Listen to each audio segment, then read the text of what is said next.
Stars channel में आपका स्वागत है और मैं हूं आपके साथ आचार्य वीर प्रकाश। दर्शकों, आज हम बात करने वाले हैं कृष्ण जन्माष्टमी के बारे में।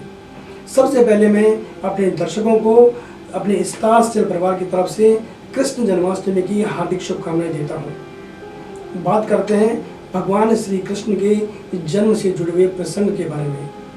द्वापर युग के अंत में मथुरा में उग्रसेन राजा राज्य करते थे। उग्रसेन के पुत्र का नाम था कंस। कंस ने उग्रसेन को बलपूर्वक सिंहासन से उतारकर और अपने जो कारागार था, जेल था, उसमें बंदी बना दिया और स्वयं राजा की गद्दी पर आसीन हो गया। कंस की बहन देवकी का विवाह यादव कुल में वासुदेव के साथ निश्चित किया गया।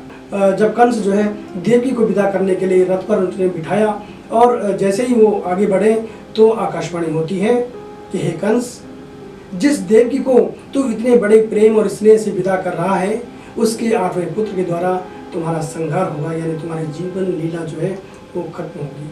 आकाशवाणी की बात सुन करके कंस को क्रोध आ गया और वो क्रोध से भरे आवेश में जो है उसने जो है वो देवकी की तरफ बढ़ा। तो वासुदेव जी ने कंस को समझाया कि तुम्हें देवकी से कोई भय नहीं है, देवकी की 8वीं जो संतान है उससे भय है, इसलिए मैं इसकी 8वीं संतान को तुम्हें दे दूंगा।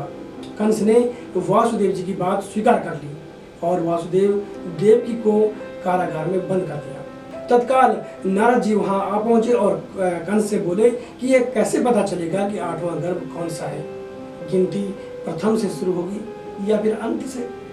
कंस ने नारद जी के परामर्श पर देवकी के गर्भ से उत्पन्न होने वाले समस्त बालकों को एक एक करके निर्दयतापूर्वक मार डाला।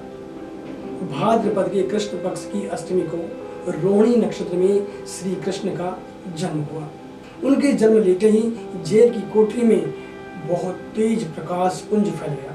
वासुदेव देवी के सामने शंख, चक्र, गदा एवं पद्मधारी चतुर्भुज भगवान विष्णु ने उनके सामने अपने दर्शन दिए और कहा, अब मैं बालक का रूप धारण करता हूँ, तो मुझे तत्काल गोकुल में नंद के यहाँ पहुँचा दो और उनके यहाँ पर अभी अभी एक कन्या ने जन्म लिया है, उस कन्या को ला करके कंस को सौंप दो। तो वासुदेव जी ने वैसा ही किया और उस कन्या को ले करके कंस को सौंप दिया। कंस ने जब उस कन्या को मारना चाहा तो वह कंस के हाथ से छूटकर यानी आकाश में चली गई, एक बिजली की तरह। देवी का रूप उसने धारण किया और बोली कि मुझे मारने से तुम्हें क्या लाभ होगा, तुम्हारा जो शत्रु है वो तो गोकुल पहुंच चुका है। यह दृश्य देखकर कंस जो है वो हतप्रभ रह गया, व्याकुल हो गया। कंस ने श्री कृष्ण को मारने के लिए अनेक दैत्य भेजे। श्री कृष्ण ने अपनी अलौकिक माया से उन सारे दैत्यों को मार डाला और बड़े होने पर कंस को मारकर उग्रसेन को पुनः राजगद्दी पर विराजमान कर दिया।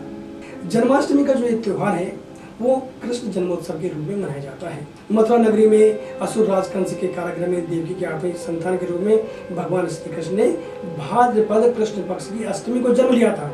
उनके जन्म के समय अर्धरात्रि का समय था, चंद्रमा उदय हो रहा था और उस समय जो नक्षत्र था वो था रोहिणी। इसलिए इस दिन को प्रतिवर्ष कृष्ण जन्मोत्सव के रूप में बड़े ही धूमधाम से मनाया जाता है। हिंदू धर्म के अनुसार जन्माष्टमी अर्थात कृष्ण जन्मोत्सव भाद्रपद माह के कृष्ण पक्ष की अष्टमी तिथि को धूमधाम से मनाया जाता है। जो लोग गृहस्थी हैं वे मध्यरात्रि व्यापिनी अष्टमी के दिन व्रतोत्सव मनाते हैं और जो वैष्णव जन हैं वे सूर्योदय स्पर्श वाली जो अष्टमी है उस दिन व्रतोत्सव मनाते हैं।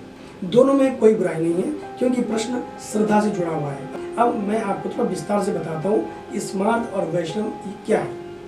स्मार्त भक्तों में वह भक्त आते हैं जो ग्रस्त जीवन यापन कर रहे हैं और ग्रस्त में रहते हुए सर्वदेव पूजन व्रत दान आदि करते हैं। उसी प्रकार भगवान श्री कृष्ण का भी पूजन करते हैं। जबकि जो वैष्णव जन है, वैष्णव में वही भक्त आते हैं जिन्होंने अपना सर्वस्व जीवन भगवान श्री कृष्ण को अर्पित कर दिया है। अब हम बात कर लेते हैं कि अष्टमी तिथि कब प्रारंभ हो रही है और मुहूर्त क्या रहेगा। 18 अगस्त 2022 को कृष्ण जन्माष्टमी का मुहूर्त इस प्रकार से होगा। निशिता पूजा का समय रात्रि 12 बजे से 12:46 यानी कि 19 तारीख की सुबह तक रहेगा और इसकी जो कुल अवधि होगी वो 46 मिनट होगी। इस बार रोहिणी नक्षत्र के बिना जन्माष्टमी मनाई जाएगी। अष्टमी तिथि प्रारंभ होगी 18 अगस्त 2022 को रात्रि 9:20 पर और अष्टमी तिथि समाप्त होगी 19 अगस्त 2022 को रात्रि 10:59 पर। रोहिणी नक्षत्र प्रारंभ होगा 20 अगस्त 2022 को 1:53 से और रोहिणी नक्षत्र समाप्त होगा 21 अगस्त 2022 को प्रातः 4:40 पर। तो दर्शकों, ये हमने बात करी कृष्ण जन्माष्टमी से जुड़ी हुई जो महत्वपूर्ण बातें थी वो। तो गृहस्थी और वैष्णव जन अपनी अपनी श्रद्धा और भाव के अनुसार जो भगवान श्री कृष्ण का जन्मोत्सव है वो मना सकते हैं।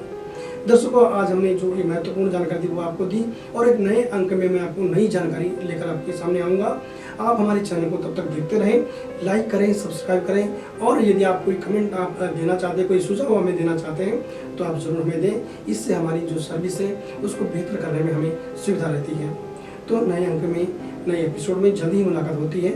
आपको जन्मोत्सव की पुनः एक बार ढेर सारी शुभकामनाएं। नमस्कार।